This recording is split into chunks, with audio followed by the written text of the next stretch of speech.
que você quer? Farinha não vai usar mais, né? Às vezes precisa, senão a gente vai abrir.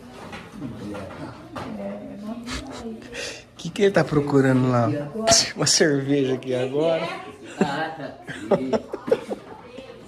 Pensei que ele ia tomar um suco. Agora vai relaxar. Nossa, meu pai já me jogou o saco, hoje até não bebeu.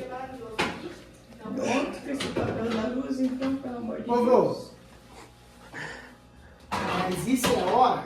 É a hora.